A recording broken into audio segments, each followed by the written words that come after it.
Vamos então resolver o item número 1 do exame de matemática do 12º ano do ano 2021, fase 1, cujo enunciado é este. Na figura 1 está representado um referencial ortonormado OXYZ, um paralelepípedo retângulo ABCDEFGH. Sabe-se que o vértice A pertence ao eixo OX, o vértice B pertence ao eixo OY. As coordenadas dos vértices E e Q são estas, respectivamente. E a reta EF é definida por esta equação. A primeira questão que se coloca aqui é qual das equações seguintes define uma reta perpendicular à reta F e que passa pelo ponto E. A segunda questão determina, sem recorrer à calculadora, a equação reduzida da superfície esférica de centro em B e que passa no ponto D. Ora bem, antes de resolver estas duas questões, vamos fazer uma análise geométrica em termos 3D, dinâmica, no espaço da construção deste paralelepípedo. O problema dá-nos à partida 4 vértices, 2 parcialmente definidos, que é o vértice A e o vértice B. O A diz-nos apenas que pertence ao eixo das abscissas e o B ao eixo das ordenadas. Dão-nos os vértices E e G. Portanto, conseguimos marcar estes dois pontos em termos de espaço e, portanto, a reta que representa a diagonal desta face superior do paralelepípedo. Depois, o enunciado dá-nos uma reta, a reta EF, que passa pelo ponto 1, menos 2, 19 e com um vetor diretor menos 3, menos 2, 2. Portanto, este ponto é o ponto P, de coordenadas 1, menos 2, 19, e o vetor diretor é este vetor aqui de coordenadas menos 3, menos 2, 2. Portanto, a partir destes dados, nós podemos traçar a reta EF. Portanto, o ponto F estará algures nesta reta e ainda não sabemos aonde. Com os três pontos P, E e G, conseguimos definir o plano que contém a base superior do paralelepípedo. Podemos definir em seguida o plano que contém a face ABFG, é o plano frontal do paralelepípedo. Porquê? Porque nós sabemos que esse plano passa pelo ponto G e é perpendicular à nossa reta EF. Conseguimos então obter os pontos A e B, que resultam da interseção deste plano azul com os eixos X e Y, respectivamente. Conseguimos marcar o ponto F, pertencente à reta EF, que passa pelo ponto P, que tem aquele vetor diretor. Porquê? Porque o ponto F é exatamente o ponto de interseção desta reta com este plano azul. Portanto, conseguimos definir logo o ponto F. A partir deste momento, conseguimos definir logo o plano que contém a face de trás do paralelepípedo, que passa pelo ponto E, é paralelo a este plano azul ou é perpendicular à nossa reta EF. E a partir daqui conseguimos definir todos os outros pontos. Né? Definimos o ponto H, que resulta da interseção desta reta que passa pelo ponto G e é paralelo à nossa reta. Depois podemos definir o ponto D, cá em baixo, que é exatamente pertence a esta reta que passa pelo ponto A e é paralela à nossa reta EF e resulta que está no ponto, na interseção desta reta com o plano azul claro. Do mesmo modo para o ponto C, assim aqui atrás, e tendo os 4 pontos, os 8 vértices definidos, portanto os 4 inferiores e os 4 superiores, nos 4 vértices inferiores podemos logo definir a nossa base do paralelepípedo e, portanto, com a altura temos o paralelepípedo. Com esta construção podemos confirmar então que os dados fornecidos são suficientes e estão em conformidade com a figura. Podemos ver aqui dinamicamente esta construção no GeoGebra. Vamos então ver dinamicamente a construção do paralelepípedo retângulo. São-nos dados 4 pontos. Inicialmente, 2 deles estão perfeitamente definidos, que é o ponto E e o ponto G. E os outros dois, o ponto A e o ponto B, não estão parcialmente definidos.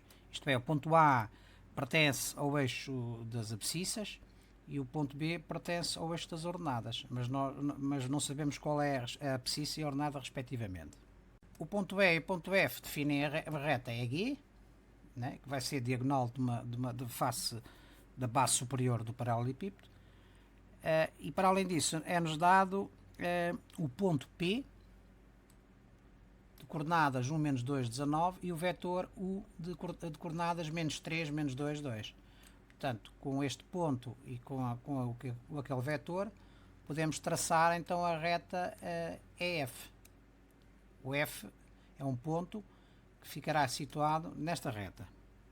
Os três pontos P, E e Q vão definir um plano que contém a base superior do paralelepípedo, que é este plano rosa. A seguir conseguimos definir um plano que contém a face frontal ABFG. Porquê? Porque é um plano que vai passar no ponto G e é perpendicular a esta reta que nós traçamos. Esta reta é F. Portanto, será este plano aqui, né?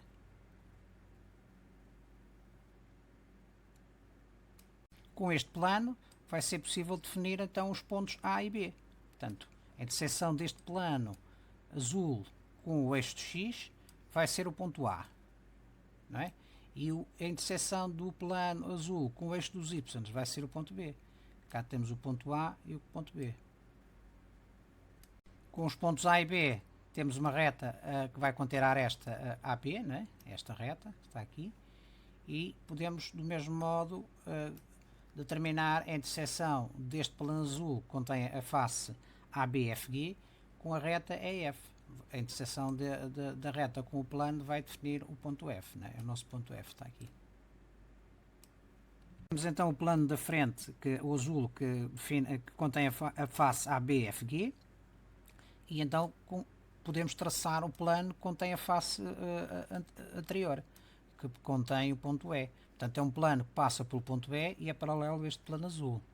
Portanto, o plano que contém a face anterior e que passa pelo ponto E é este plano azul claro. Portanto, definidos estes dois planos, nós conseguimos definir os restantes vértices, não é? Começamos por definir o vértice H, que resulta da interseção de uma reta que passa pelo ponto E e é paralela à reta EF e que interseta este plano azul claro. Cá está. O ponto H. Do mesmo modo, podemos marcar o ponto D, que pertence a uma reta que passa pelo ponto A e é paralela à nossa reta EF, e que interseta depois o plano de trás no ponto D. Cá está. Não é? Fica então a faltar o ponto C, que vai pertencer à reta que passa pelo ponto B, é paralela à nossa reta EF e que interseta o plano azul no ponto C. Cá está. Temos então os 8 vértices definidos do paralelepípedo. Os 4 pontos então da base inferior permite definir a base. Cá está definida a base, é um retângulo. E depois temos a altura que nos permite definir o paralelepípedo. Portanto, isolando agora, escondendo agora os planos, temos o nosso paralelepípedo retângulo traçado. Portanto, isto demonstra que efetivamente os dados do problema são suficientes para o definir.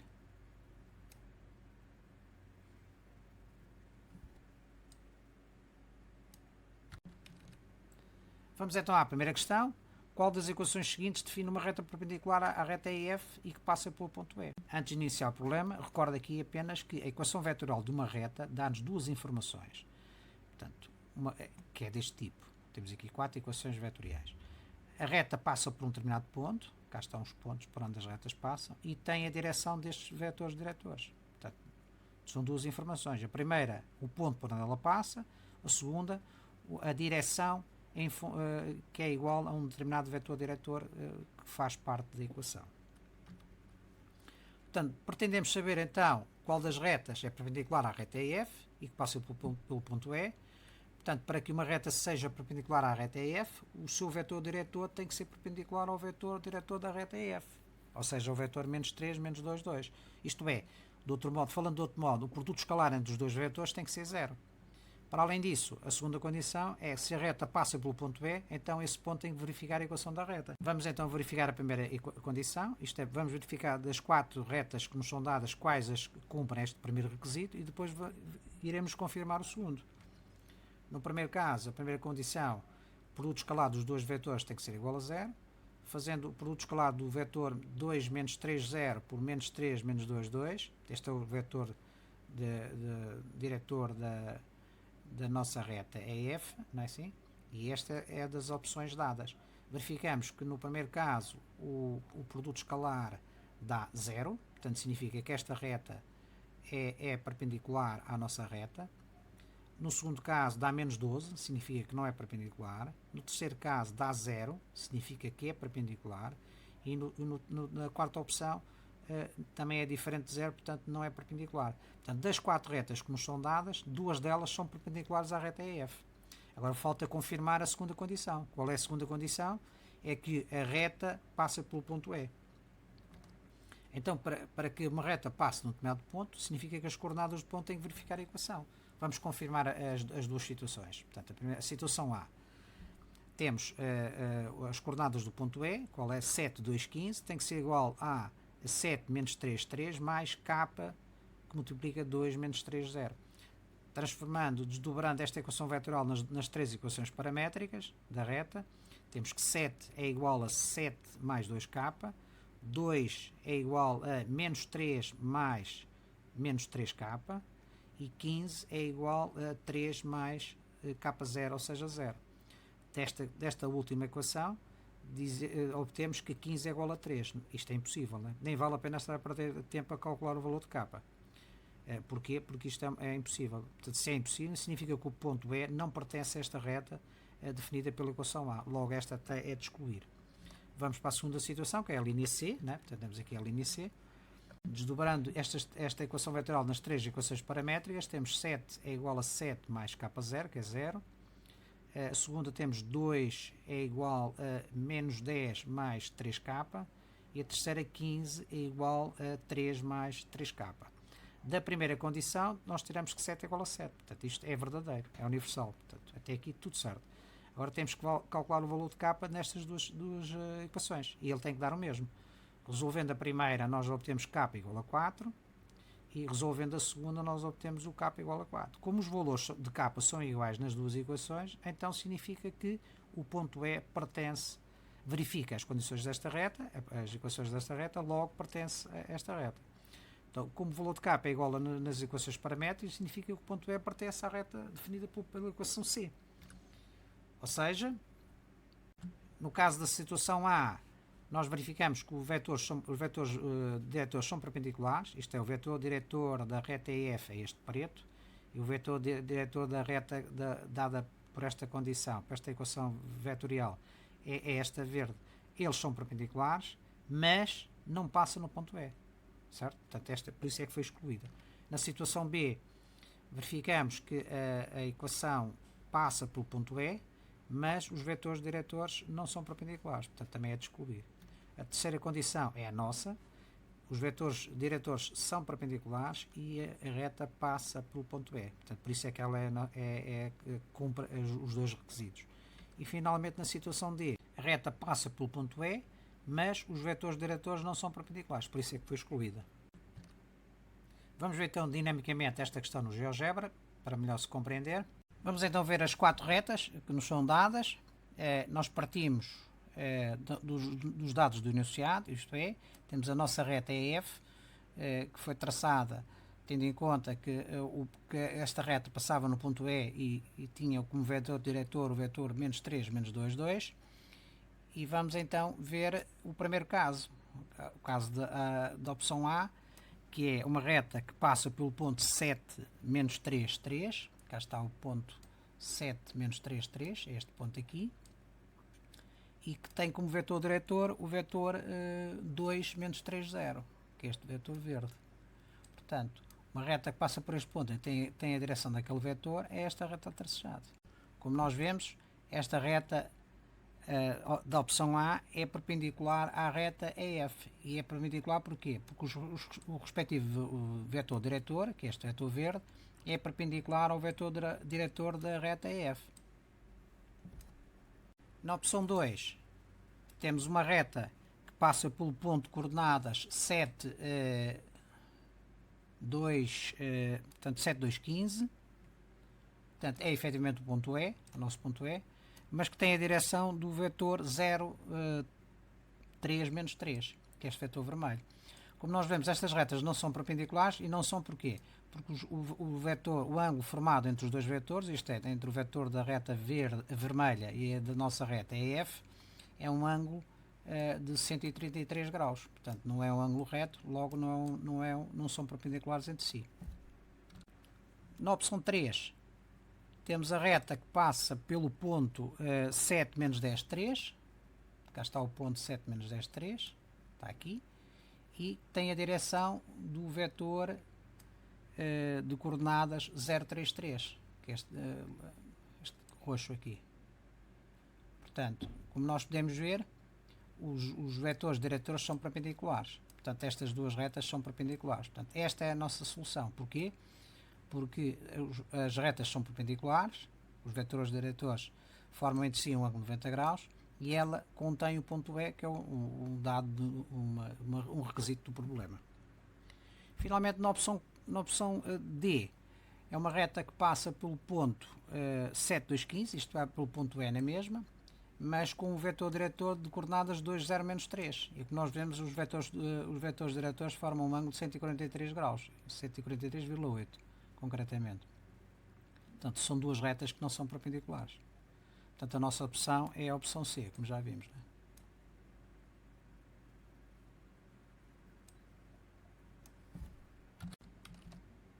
Vamos então à segunda questão. Determine, sem recorrer à calculadora, a equação reduzida da superfície esférica de centro no ponto B, e que passa pelo ponto D. Como nós sabemos, a equação reduzida de uma superfície esférica é do tipo x menos a ao quadrado mais y menos b ao quadrado mais z menos c ao quadrado é igual a r ao quadrado.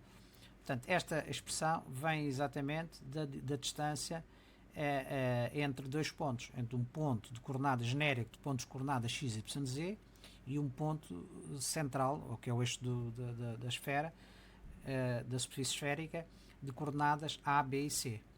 No nosso caso, para determinarmos esta equação, precisamos de duas coisas. Precisamos saber as coordenadas do centro, para ter os valores a, b e c, e precisamos ter o valor do raio, isto é, da distância BD. Como nós sabemos, o centro B é um ponto pertencente ao eixo dos y e, portanto, do formato do tipo 0, B0. Não sabemos o valor de B. Teremos que calcular este valor. Podemos já substituir as coordenadas conhecidas do centro na equação da esfera, de modo a superfície esférica, para simplificá-la. Portanto, fica x menos 0 ao quadrado é x ao quadrado, mais y menos b ao quadrado, mais z menos 0 ao quadrado é z ao quadrado, é igual a r ao quadrado. Falta-nos calcular o valor de b para completar as coordenadas do centro. E depois a seguir o raio, como é evidente. Para calcular as coordenadas do ponto B, vamos utilizar aqui dois métodos diferentes, alternativos, para uma questão de esclarecimento. O primeiro método, como nós vemos, o ponto B pode ser interpretado como o ponto de interseção de um plano, deste plano azul, do plano que contém a face ABFG, né? E o eixo dos y. Portanto, este é um dos métodos. Para isso, nós temos que saber a equação do plano e depois fazer a interseção com o eixo dos y. Como nós sabemos, o plano contém a face ABFG, é do tipo, a equação do plano é do tipo AX mais BY mais XZ mais D igual a 0, onde A, B e C são as coordenadas de um vetor perpendicular ao plano, por exemplo, o vetor diretor da reta EF. Portanto, o vetor diretor da reta menos 3 menos 2, 2 foi retirado da equação vetorial da reta EF, que é esta aqui. Cá está o vetor, né? Substituindo o vetor perpendicular ao plano, que é o vetor diretor da reta EF, pelas coordenadas menos 3, menos 2, 2, obtemos esta equação parcial do plano. Portanto, falta-nos calcular ainda o parâmetro D, né?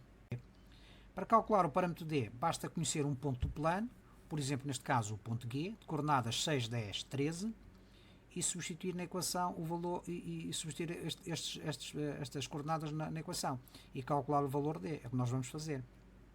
Sabendo que as coordenadas do ponto G é 6, 10, 13 e que a equação do plano neste momento é esta, falta o parâmetro D, substituindo o x por 6, o y por 10 e o z por 13, resolvendo em ordem AD, nós verificamos que o parâmetro D é igual a 12, de onde podemos completar a equação do plano. Portanto, este plano azul tem de equação menos 3x, menos 2y, mais 2z, mais 12 é igual a 0. Tendo a equação do plano e sabendo que B pertence ao plano, este ponto B, que é o que nós queremos determinar, as coordenadas, pertence ao plano, e como nós só temos uma variável, uma coordenada para calcular, isto é, temos uma equação, mas temos uma variável apenas, nós substituindo as coordenadas do ponto B no plano, o x por 0, o y por b e o z por 0, e resolvendo em ordem a b, nós verificamos que b é igual a 6. Cá está. Portanto, as coordenadas do ponto B é 0, 6, 0. Vamos, como alternativa, utilizar um segundo método para calcular as coordenadas do ponto B. Se considerarmos o ponto B e o ponto G, o vetor BG é perpendicular ao vetor diretor da reta EF, o que significa que o produto escalar do vetor EF, do vetor diretor da reta EF, pelo vetor BG, vai ser igual a 0. Nós não sabemos as coordenadas do vetor BG, porque não sabemos as coordenadas completas do ponto B, mas vai-nos aparecer o vetor BG em função do parâmetro B. Então calculamos aqui BG é igual a G menos B, isto é a extremidade menos a origem, ou seja, 6, 10, 13 menos 6B, 0. Fica 6 menos 0, 10 menos B e 13 menos 0. Ou seja, o vetor BG tem de coordenadas 6, 10 menos B e 13. Vem em função do ponto B, da ordenada do ponto B, porque nós não a sabemos. Mas agora sabemos que o produto escalar deste vetor pelo vetor diretor da reta EF, que tem de coordenadas menos 3, menos 2, 2, vai ser igual a 0.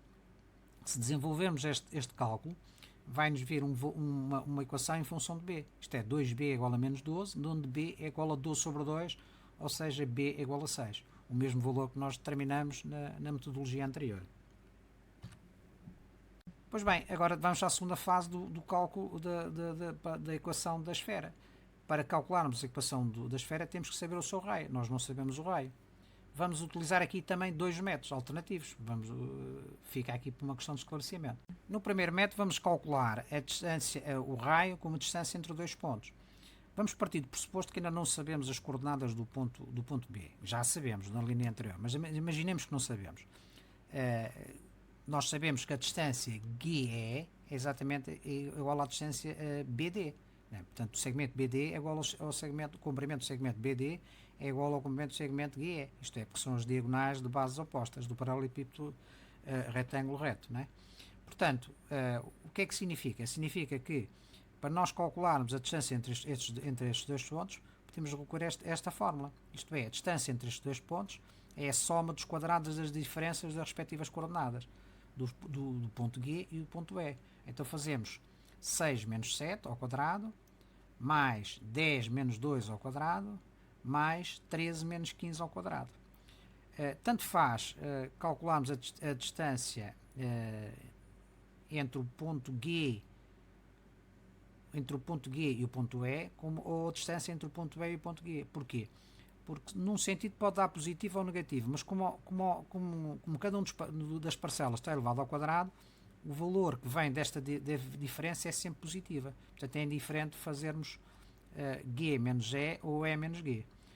Resolvendo esta raiz, nós chegamos à conclusão que G é igual a raiz de 69. Portanto, neste caso não vamos tentar simplificar, aliás não é possível, porque nós vamos utilizar o r ao quadrado na equação da esfera e, portanto, este índice vai se simplificar com o quadrado e vamos obter o raio ao quadrado igual a 69. Nós calculamos a distância entre os pontos G e E, partindo do pressuposto que nós não sabíamos o valor do B, mas sabendo também é do mesmo modo. Se calculássemos a distância entre o ponto B e o ponto D, iríamos obter o mesmo valor. Não é?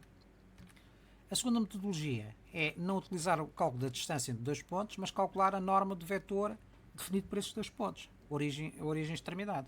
Portanto, se quiséssemos calcular a distância entre o ponto E e o ponto G, podíamos dizer que esta distância é exatamente a norma do vetor EG, ou seja, o vetor G menos E, sabemos as coordenadas do ponto G e do ponto E, fazendo as diferenças íamos obter o mesmo resultado. É evidente que calculamos entre o ponto E e o ponto G, partindo do pressuposto que não sabemos as coordenadas do ponto B. Mas se conhecêssemos, como é o caso, fazíamos a distância entre o ponto B e o ponto D, seria o vetor BD. Era a mesma coisa. E calculávamos a norma desse vetor e íamos chegar ao mesmo valor. Portanto, conhecendo então as coordenadas do ponto B e o raio da esfera, nós podemos completar a equação. Basta substituir o B por 6, que é a ordenada do ponto B, e o R, que será a raiz de 69 ao quadrado, simplifica o índice com a raiz, fica 69. Portanto, esta é a equação da superfície esférica. Vamos ver então dinamicamente esta questão no GeoGebra. Portanto, em termos dinâmicos, podemos ver aqui o nosso paralelepípedo e a nossa esfera, de centro no ponto B e que passa pelo ponto D.